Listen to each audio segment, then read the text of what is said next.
Hi everyone, Robert Villanueva here. Over a buyer's market. You can't tear it down.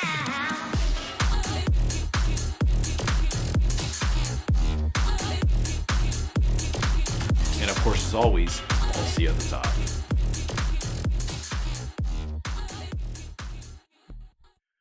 All right, so let's go ahead and get started. So we are, of course, introducing the infamous, it seems like you're like the poster child right now for Mr. Mike Ferry.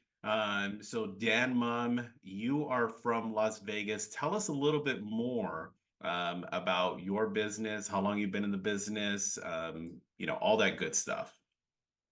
Yeah, absolutely. First of all, thank you for having me. I'm excited to share with some of you guys. So I've been in the business 9 years. I'm in Las Vegas. Um, I've been in MFO coaching pretty much the whole time. Like my first year in the business, I was really lucky to just be introduced to the right person from the beginning. I think that's a large part of why I've been able to get where I am, because I kind of learned things the right way instead of Yeah. some people, if you get into coaching later in your career, you got to unlearn a bunch of habits. So I was very fortunate with that. First year I did 23 transactions that I closed, but I didn't make a lot of money. It was mostly like investors, low price point deals. Obviously prices were way lower. That was back in 2015. And also just not good client selection. This past year was my best year. It's 1.3 million in income, which by you, that's not a great income, but in Vegas, that's not too bad. So I was happy with that. That's killer, man. Love it. And yeah, that's the breakdown. Cool. Good stuff. All right. So you've been in the business now for 9 years, you mentioned. You've been in coaching pretty much the entire time. And of course, for the sake of, because we have a little bit of an eclectic audience sometimes, you've been in Mike Ferry coaching the majority of that time. That's a little bit of where we're parallel. I'm glad that you said with what you said, because the unlearning of some of these bad habits that unfortunately agents get into, and I recently talked about having to fire a coaching client because they had 30 years of not being in coaching and they wanted to do it their way. And I asked them, Dan, how in the world do you want me to coach you if you want me to do it your way? So makes no sense. So understand that for those of you that find yourselves in that position, that yeah, you do have to unlearn some of these not so good habits. This year, let's talk a little bit about that. Your goal this year is to close how many deals? 120 personally, which would be about 1.8 in income. Love it. Yeah, awesome. 120 with 1.8 in income. Your average sales price, because it sounds like your average sales price has gone up quite drastically since you started. So what's it at now? Yeah, it has, really, particularly in the last 2 years, I would say, probably around then. That's a pretty conscious effort with a few things. Mhm. Right now, it's about 650. Okay. 2 years ago, it was probably four, three. Actually, no, it's probably lower. It's probably around 350. So that's a pretty big difference. People don't realize, I think, how much that has an effect on your income. But Yeah. yeah, that's a big difference. So in that, part of it, of course, is the market going in that direction. That's always the beauty Yeah. of being in a position where the market is going up. We actually just got a 10% pay increase just because of the markets. But I know that you're intentionally increasing your price points. What is it that you're doing intentionally to increase that as well? Well, what I've done, and I think a lot of people, myself included, have made mistakes with this in the past, is I've planted my flag from a marketing standpoint. So I think a lot of people try and appeal to everyone, and they think that's good business, right? They don't want to rule people out. They don't want to make certain people think they're beneath them. But the problem is you're always going to attract people, and you're always going to turn people off based on your image and how you look and who you're marketing to, what your message is like, how you communicate, all of that. Right. So my thought is, if I'm instead of trying to appeal to everyone, I want to be more attractive to the people that I want, even if that means being less attractive to certain people. So I didn't really change much. I just changed my position in marketing basically to be coming from the position of a luxury agent.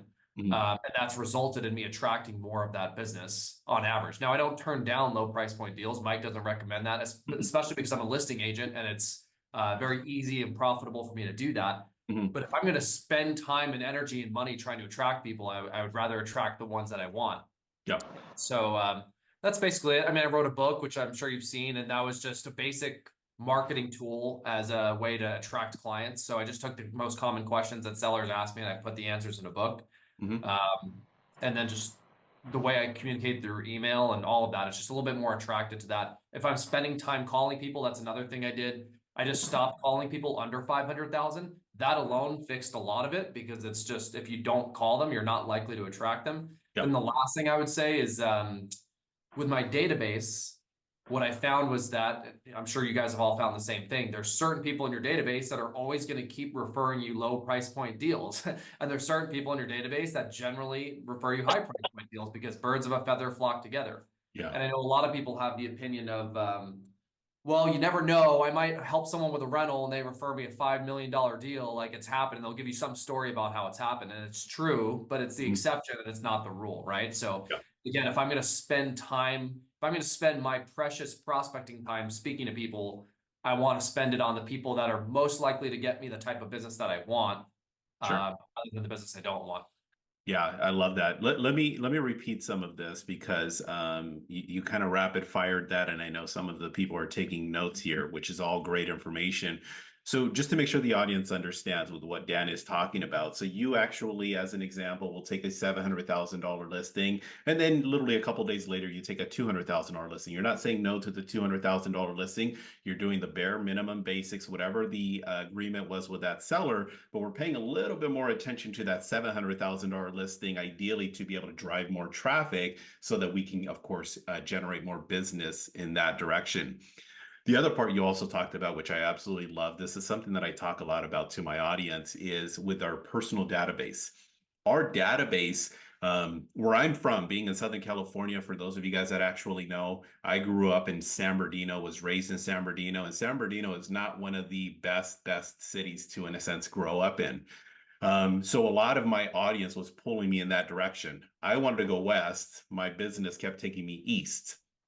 So in that, using our audience and start to create, one of the things that I like to do is create with what Mike tells us a double A list. And my double A list were these influencers, the business owners, the the judges, the attorneys, the presidents of the clubs, the country club people, so on and so forth. Not neglecting, everyone in San Bernardino in this case, looking at the people that were, of course, more influential that could give us some of that more higher end business in a nutshell. Okay, so I really, really love that. Now, you also talked about something that I want to make sure that we bring value to you in return. So, Dan, for those of you that are plugging in, he's from Las Vegas. Okay, so as he's mentioned, you have a book that's out. How do people actually get this book from Dan? Yeah, if you just look it up on Amazon, you can find it there. It's called How to Sell Your Luxury Home. So it's more geared towards homeowners and agents. But yeah, if you want to read it, it's all stuff that I'm sure you know. It's very basic, common sense, Mike Ferry stuff about what the fundamentals are of selling a house. But if that's an example to answer your question about how I reposition myself. Instead of writing the book about how to sell your average home, I wrote about how to sell your luxury home, which is basically the same thing. Yeah. It's just repositioned to attract the type of people that I want. Yeah, the other cool thing about with what it is you're talking about is that especially with agents, when we talk to agents, and me being a coach for as long as I've been, is we give sometimes all of this value, and then the agents end up utilizing like this much. I mean, that's what we do with Mike, right? So Mike gives us like all of this tremendous value, and at the end of the day, we only apply 10, 20, or 30, even 40% if we're fortunate. So so that's definitely something I'm going to ask of the audience. Make sure you guys get that book, look it up, see how it applies to you. If it's something that you're wanting to get into the luxury market, and as Dan mentioned, it is more geared towards the consumer than it is towards the realtor. But I guarantee you, as brilliant as Dan is as a person, as I've gotten to know him, you're going to be able to take away a thing or two or five or 50 that you can apply in your business. The other value I want to make sure that we are giving to Dan is how do we get referrals in Las Vegas to Dan Mumm? What's the best way we get people to send you business? Yeah, first of all, thank you. And one question that's come up is I do also handle buyers. I have a buyer partner who's very, very close and we work very intimately together. So yeah, any clients that you have, we're happy to help. Phone is probably best. I'll send my number in the chat, and then my email is just the easiest one to remember is danmumm@gmail, DANMUMM@gmail. So yeah, happy to help any clients. We take a lot of pride in that. That's actually something we should mention just from a business perspective, that I do a lot of business with agent referrals, and that's on purpose. We treat agents like clients and customers, and a lot of people don't for some reason, which I think is silly, because if Robert, for example, sends me a referral, the likelihood of Robert sending me another referral is very high. It's actually much higher than average, right? Because if he has a client that's looking to buy or sell in Vegas, that means he's in a market, he has a type of network where there's something there. Mhm. So yeah, we treat the agents like clients. We send them updates, we send them gifts, we keep them updated just like the client and treat them at the same level or higher even than the client because they're the real customer. If you think about it, at the end Yeah. of the day, they're the ones that are controlling all of that.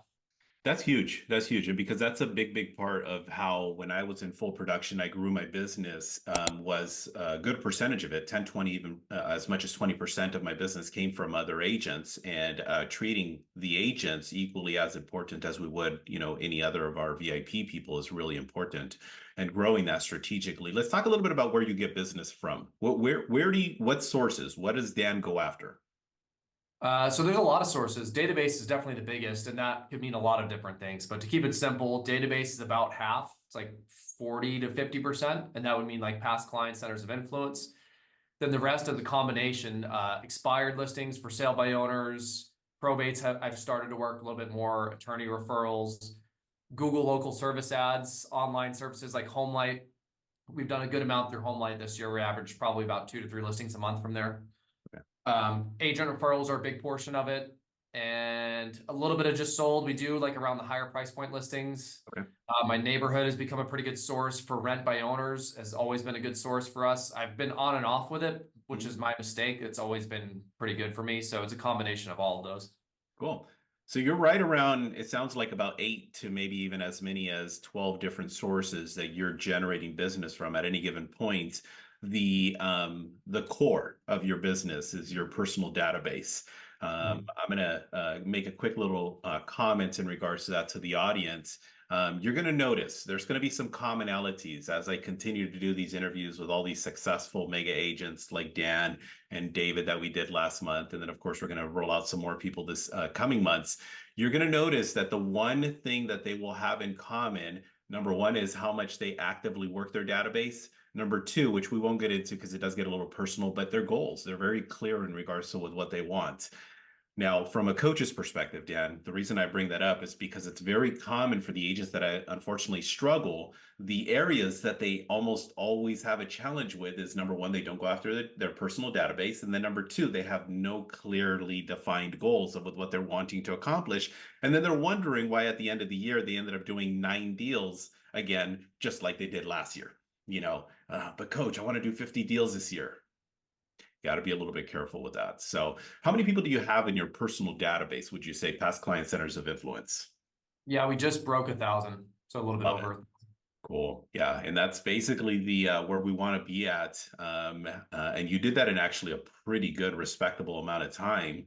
And continuing to work that 10% rule as much as possible. That's kind of that rule that we want to continue to just go after. So, that's great. Are you top of mind in the growing of your personal database? Is that something that you're strategically doing, constantly getting to that 1,000, 1,100, or whatever that may be?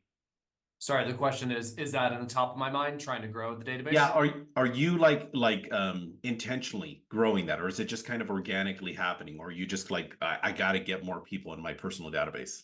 That's a good question. It's gone through phases. It kind of goes through spurts and then it'll level off and then I'll remember that I've been complacent with it. So that's the realistic answer. Yeah, When I started working with Mike one-on-one, that was about a year and a half ago. He told me one of the first things was that I need to get to 1,000 names as fast as possible. yeah, So things that we did for that, and Tony Smith helped me with this too, like adopting buyers helped a ton. That's a quick and easy way, especially if you're a listing agent. You could just grab on another 50 just from there per year.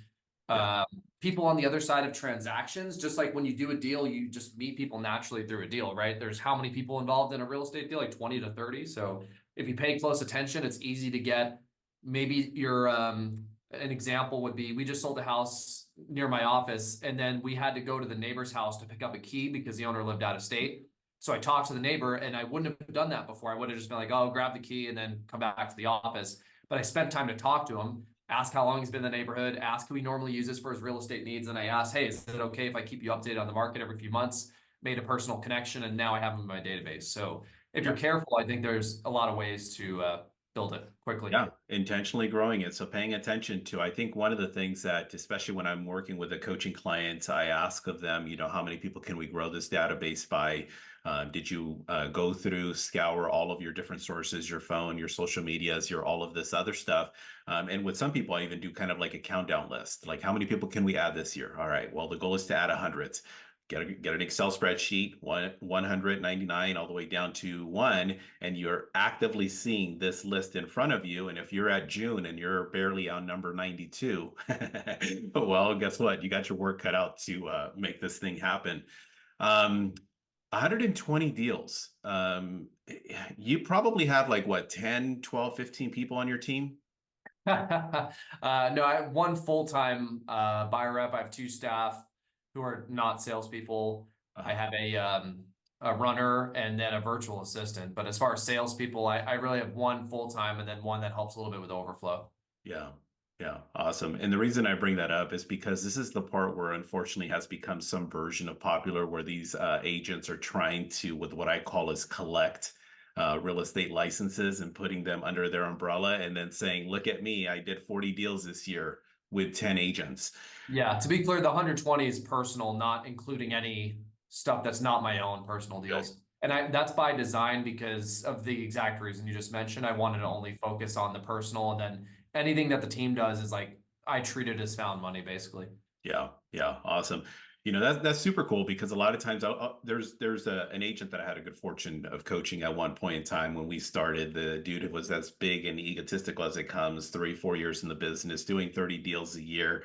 And I said, okay, well, how many people are on your team? He's like, oh, there's 5 of us. And I'm like, okay, well, that's kind of pathetic because that's about 5 per, maybe 6 per person. And I said, Yeah. what's your ultimate goal? I ask every one of my coaching clients, where do you see yourself 5 years from now? He said, Coach, I want to be doing about 120, 150 deals a year.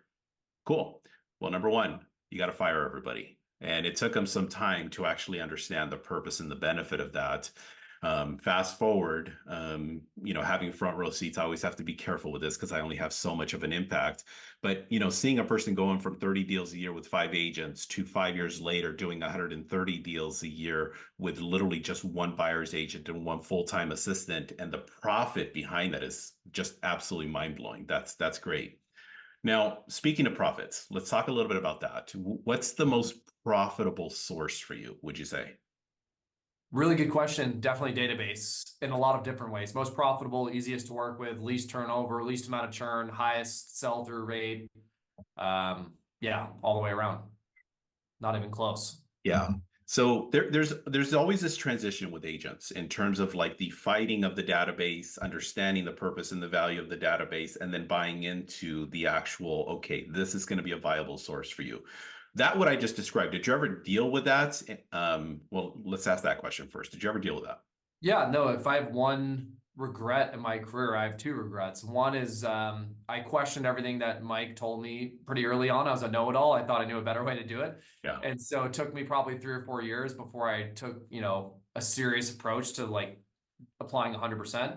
And then the other regret is not building my database earlier and treating it seriously. I had the attitude of, oh, I don't really have a database, so I got to do this other stuff. I don't know many people because I had just moved to Vegas at the time. So I was like, I don't know many people. So I got a cold call and call expired listings and for sale by owners. And that's all a bunch of BS. Right. You definitely know people. Everyone has a database. Yeah. It's just a matter of how big it is. And you have to grow it concentrically. It doesn't just plop down out of nowhere. You grow a database by starting with something and you grow it out like that. Right. So that's a big regret that I had personally. Yeah, absolutely. So I'm glad you brought that up. Just to make sure that the audience understands, when we talk about personal database, this can kind of sometimes get a little bit confusing because I know some of you say, oh yeah, I got a database. I got, 4,700 people in there. I've collected all of these Zillow names and numbers. That's not what we're talking about. I break it down into 5 categories. There's our past clients, our family, our friends, what I call our associates. Associates are people that we do business with. Think of like dentists, doctor, lawyers, dry cleaners, hair salon, nail salon, people that we give money to, we contribute to, we should be expecting in return. The fifth one is our vendors, the people that help us in our real estate business. Escrow, title, lender, home warranty, termite, septic, roofer, those people. That's your personal database, and you want to constantly be top of mind in growing that. When I say also, just to make sure I may provide a little clarity, when I say friends, don't give me that, kooky responsive. I keep my friends close. I'm talking about if these people recognize you at the mall and they're just kind of like, hey, Dan, how are you doing? And you haven't seen them for 10 years, 5 years. Those are the people that I want you guys to put in that database. All right. Let's talk about something else. Let's talk about complacency. How often do you come across having to deal with complacency, and how do you overcome it? Yeah, it's another good question. It's harder and harder, I think, the further you get. I don't know what your experience is. I know that's the case for me.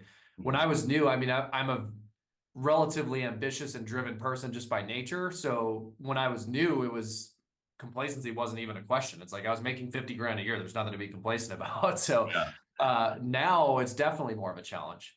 Um, and the ways that I'm overcoming it is you just have to find new ways to make commitments. I find financial commitments, other types of commitments. I'm putting a property under contract, a rental property right now, just because I've had a lot of money sitting in my bank account for what I think is too long. Like I try and run really lean so that I'm constantly hungry and needing to produce. Mhm. I find just for me, everyone's different financially, but if I have a bunch of money sitting in the bank, I just start spending it. Like that's, I think, human nature. Like if you think you have an abundance of something, it just starts to go away. So Yeah. for me, again, personally, if I'm constantly investing and finding ways to just park the money somewhere where I can't see it, I can't touch it. Once it's in real estate, I know I'm not going to sell it. That helps me overcome it. And that's what I've done to avoid it. Yeah. And this is the part too where having goals is really important and understanding where some of that is going. Because the complacency, and I'm not trying to by any means correct you or coach you, but just speaking more to the audience, where the complacency sets in. And it's kind of sad. I'm not trying to put anybody down, but it's kind of sad sometimes where I'll have coaching clients where they literally made last year $72,000 and they're stuck there. I have a coaching client that last year made like 40 some thousand dollars and just is not willing to change. And the reason why a good percentage of this comes into play, we all deal with this. Everybody deals with it. Mike Ferry deals with complacency. I deal with complacency. Everybody deals with it, but it's the overcoming of it. And the way we overcome it is by having clearly defined goals of what we want to accomplish. Dan, share with us what are some things as an example on goals. What are some things you're kind of looking forward to, whether that's this year, next year, 5 years, or what is that? There's a property in Vegas. They're building in Four Seasons, private residences, which there's only a few in the world that are private residences without hotels attached. Mm, So that's one thing for me. I mean, those units start for probably what we want is somewhere around 4.5, 5 million. So, I mean, that's something that's easy to aim at. And one thing that I've always looked at is my personal residence. I've tried to constantly upgrade where I live, mhm. primarily for business, because if you just plop yourself into an area where you're surrounded by, if you have proximity to people who are playing at a higher level, it's going to help you grow both personally and business wise. Yeah, So that's something that I think has helped me and helps a lot of people with just not being complacent and growing. yeah, Uh, Four Seasons property. Then there's longer term goals like what I want net worth, lifestyle wise. Um, Owning a jet, being able to fly wherever I want privately is something that I'm looking at, and I think I'll get to relatively soon, the next 5 years. I've gotten to a point now where I don't really need to work anymore, just as far as the rental properties and passive income. So that's nice. Like basically, my passive income covers most of my lifestyle costs at this point. So I have to find other ways to keep pushing. yeah. Building that wealth. I love that. That's awesome. So that 4.5, $5 million property that you're going to be talking about, is that going to be like an FHA 3% down type of property? Yeah, I wish. No, that's a good question. So it's yeah, I need 20%. And I want the goal is to do it without selling anything. I've always had that goal for myself. I never like to sell any real estate. So and every time I've bought new houses, I've always made myself do it without selling a property. So it forces me to just generate additional income for my sales business. And that's worked out pretty well. Yeah, yeah, absolutely. And I get the upward trajectory in regards to the, fight, the competitiveness, the getting, becoming eager, becoming, stronger mentally, continuing to move in that direction. But there eventually ends up this version of a plateau. Again, me coming from a background where nobody in my family ever made six figures, let alone seven figures. So for me, when I reached a certain level, it was kind of like, yay, I made it. I'm no longer driving the $20,000 car. So we have to constantly look at thinking bigger. Like, how do you think bigger? What are some things that you do? That's a great question. The number one thing that helps me with that is associations. And I think Okay. most people don't look at this enough, but the people that I spend time around are all doing way more than I am. So I don't look at what I'm doing and think like, oh my gosh, I'm amazing. Like I'm crushing it. I honestly don't think that at all. Yeah. Um, my best friend he lives in Scottsdale. He's a developer for Starbucks Mm. and he has an 8-figure income worth probably 50 to $55 million. So yeah, that's when I look at what I'm doing, it's just I think that's the easiest way to expand your thinking is the people that you spend time around. That's the slow nudge that's going to affect everything else in your life. Yeah, that's huge. I mean, it's one of those things that we can control. I could tell your net worth by the five closest people to you is one of those things that we hear often. And then we look around and we see the person, and I'm not trying to put anybody down, but we see the person that we're actually closest to, and it's the person that's always inviting you, going and drinking, going and hanging out, going and partying, going and doing this other stuff. And then you're wondering why you're being pulled back to, your life, your old life. I'll share just a couple of quick things. I buried my best friend from gang violence at 15. I had a daughter at 15. I buried six of my closest friends by the time I was in high school. I don't want to call them friends, people that I did consider friends at one point that are still serving time in jail based on where I grew up, based on with what I did. I'm not trying to put myself in any sort of like, look at me now, but I could have bought into that system. I could have got into a direction of that. This is my life. This is what I want to do. And I'm going to buy into this. But we have to make sure, like Dan just mentioned, is we have to look at the people that are influencing us. And this is really important. This is really vital. The other part of that, on the backside of that, there's some version of accountability that has been a part of my business model for 20, I'm coming up on 25 years here in November, that I've had to partake in accountability. Dan, share with me, what are some things that you've done, some things that you partake in accountability wise? Yeah, it's pretty rigid. So I do an accountability call with that friend that I just mentioned. I've done it every Sunday for like the past 7 years with very little exceptions. We've done that every week. Where we review wins for the week, losses for the week, ahas, meaning things we learned, and then what we're working on personal development wise. Okay. He's actually taking a break now because he's traveling. But yeah, that was something I had in my life for the last 7 years in a row. And then just routine in your schedule, I think, helps with accountability. So I role play every day for half hour. I'm in a West Coast role play group that rotates partners, so I just don't have a choice with that. Mm. Having a mastermind group helps because you just have someone to report to there, and then coaching. I mean, I talk to Mike every day, so that holds me accountable, and I like that because of the fact that every single day I know he's going to ask what I did that day, so Yeah, forces me to produce. And then just going back to the last point, this ties into that sure. with the associations. That's the one like tip I guess that I would give people is don't be afraid to pay for it either. Like that's what I did when I started coaching with Mike. I literally paid 50 grand to have that association, and that association has paid massive dividends both personally and business wise. When it came to buying the house, I bought, like, you would think, oh well, you just made friends in your neighborhood naturally. It's like, no, I had to buy the house to get the access to those associations. Yeah. There's a lot of examples of that. I just flew to Florida to meet with a mentor of mine. I just flew there for one day, came back the next day to meet with him for an hour and a half to talk to him. Hmm. That's like money that I'm spending on an association that I deliberately want to have in my life. So Yeah. don't be afraid to do that. Yeah, awesome. I mean, one of the things that I talked about, as a matter of fact, I put a video out yesterday about the power of shadowing. One of the things that I would do is every single month I would go and visit, and I would fly. I would actually, stay the night. I'd fly up to like Denver and visit this person. I'd go, to New York and visit that person, and I'd invest money, kind of with what, in a sense, you're talking about, just to see with what they do. Sometimes in shadowing these people, I'm like, man, I got my work cut out. It's no way I can actually compete with Dan. But I would be able to know with what that difference is, and not for the purpose of competing, but knowing what that gap was. Other times I would sit there and say, man, this Dan dude, like he's killing it, but he's not really that much better than me. And that would actually create confidence in me because I'm like, okay, I can do this. So that's kind of another version that you can also look at in being able to create that type of environment. I'm going to ask of the audience if you can do me a favor. Instead of you asking the question, I'm going to ask of you to type in your question. We're going to go 15 minutes more. So based on the number of questions that we have, we'll determine how far we'll get into this. So if you have questions, go ahead and type them into the chat. We'll get those addressed here in a second. I'm going to ask Dan a couple more questions. So any questions you have, don't hesitate to type them into the chat section. Let me move over to the direction of what's an advice that you can probably provide, Dan, to the audience. Going back to what's it called? When you first started, I really wish I could have all these things. What are some of those things?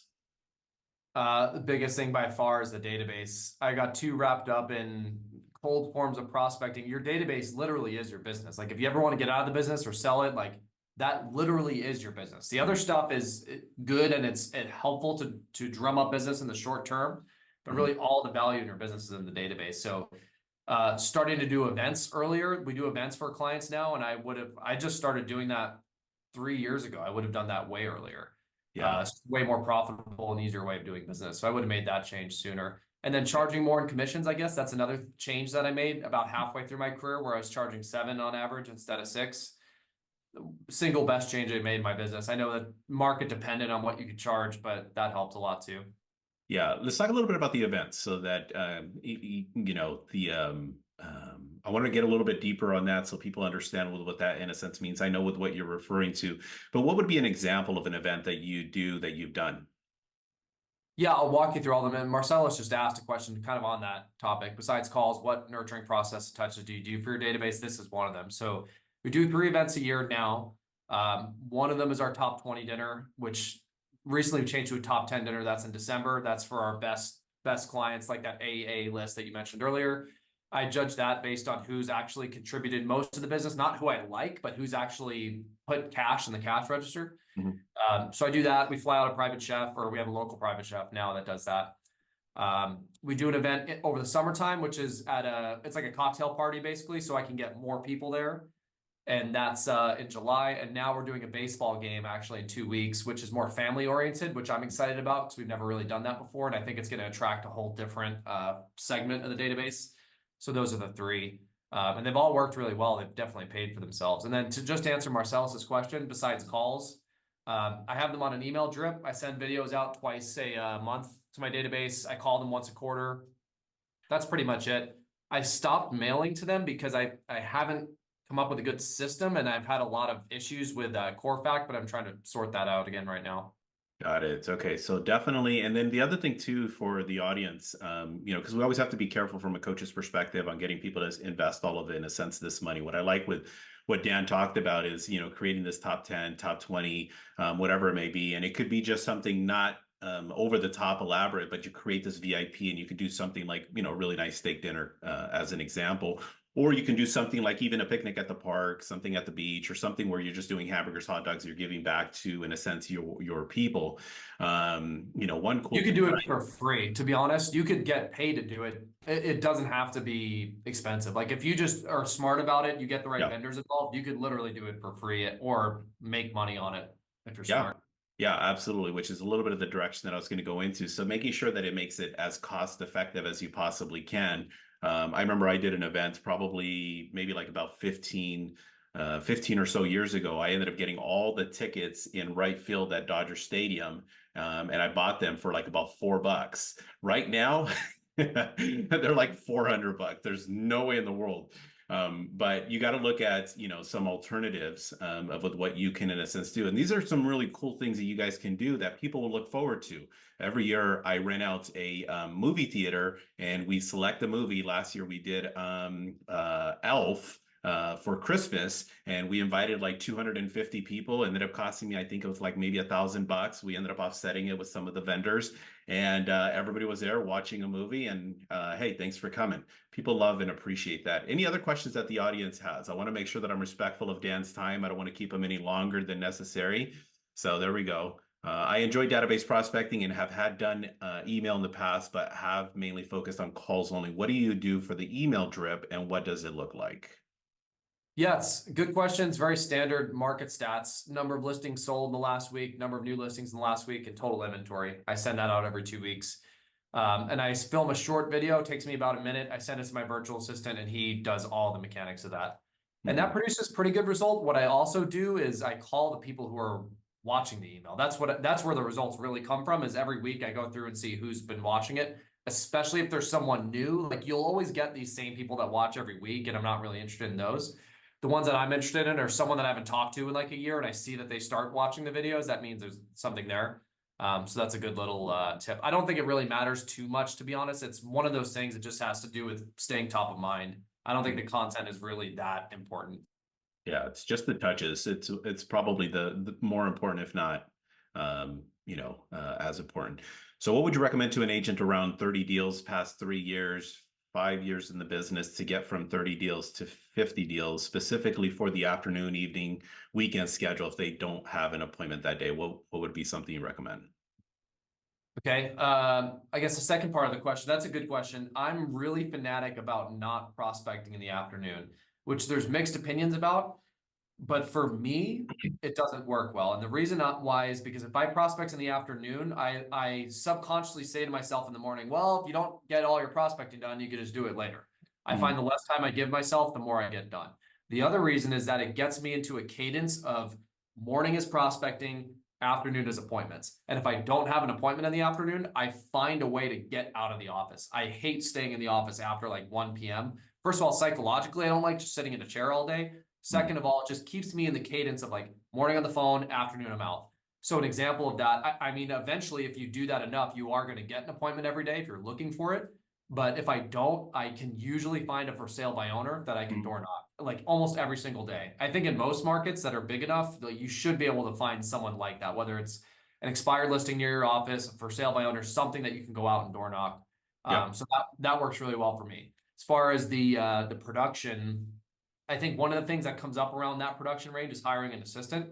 I would, ask you about that, but I think that's one way that will jump your production. If you haven't committed to really fully hiring someone or an additional person, maybe that might be a time to do that. Yeah, absolutely. Let me give a little bit of a response from a coach's perspective. One of the things that I always look at when somebody asks me from this perspective, I always go to the number one source. And the number one source I would ask you, Darren, is how many people do you have in your personal database? And it's almost always a common response that I get from agents. And I'll get a response along the line of, well, I have 400 people in my personal database. Awesome. Now, have you already gone through all of your past clients, family, friends, and so on and so forth? Yes. All right, good. Did you separate the husband and the wives? What do you mean? Yeah. Do you have them as separate entries? No, I don't. Okay, so then really you should have like what, six, maybe 700 now? Yeah, probably about 650. Okay, how many deals did you do from this? Well, I did about 25. Okay, so what's 10% of the 650? That's 65. Okay, so there's meat left on their bone, isn't there? This is one of the ways that I drastically help agents identify and how to get to that next level. The second thing is the following of your schedule. How much are you staying on top of mind in regards to your schedule? Because agents, unfortunately, will find themselves in a position where they think they're being effective. They're not. And even worse, they're not being efficient. Very, very quick story as an example, coaching a client yesterday. The gentleman basically said, hey, coach, I prospect from 8 to 12. Cool. Awesome. Great job. How many contacts did you make? I made 12. It's not possible. How'd you do that?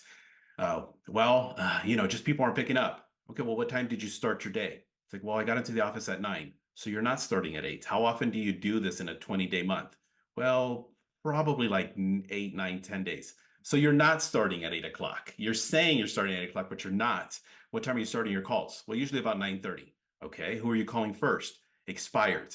So, dude, you're spending like 2.5 hours of your morning just chasing people that have already been burnt out and dead. And then you're trying to chase people after that. So you have to look at the efficiencies in your schedule would be the next thing that I'd probably bring up to your attention, Darren.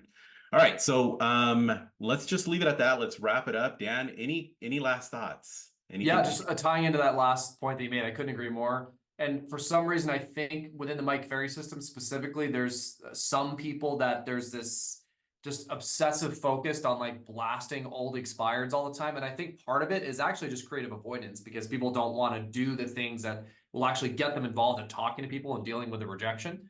And that's an easy way. You just set the dialer, it just runs. You make like 5 contacts an hour and you just don't do much. And occasionally you get some results and it's nice, but that's not going to grow the production. So Yeah. I would just pay very close attention to that. Yes, that lead source can work, but it's a lot of ditch digging and you really need to prioritize first the things that are going to be the most effective. If you're not, like you said, you should be getting 10 to 12 contacts an hour if you're doing it correctly. Yeah, absolutely. All right, everybody. So, of course, we want to get Dan some referral business. He's again in Las Vegas for those of you guys that tuned in late. I'm going to go ahead and repost his phone number. So I'm going to give you guys all a minute and a half to actually, Dan, can you do that? I don't know why it's not letting me. So if you could just. Yeah, I thought I typed it in, but I'll put it in again here. Yeah. And There we yeah, go. I appreciate you guys thinking of me. If I can help at all, let me know. For sure. And then of course he's also on other platforms. So I don't know why we weren't friends on Instagram. So anyways, he's on Instagram for sure. So if there's anything on there, you guys are welcome to reach out to him. So again, Dan, appreciate your time, buddy. So as always, a pleasure. And everybody, let's go kick some ass and let's go get some more appointments. Let's have a powerful day. I'll see you guys. Thank you guys. Thanks, All right. Robert. You're welcome. Have a good one. Bye. Hi everyone, Robert Villanueva here. Over a buyer's conference.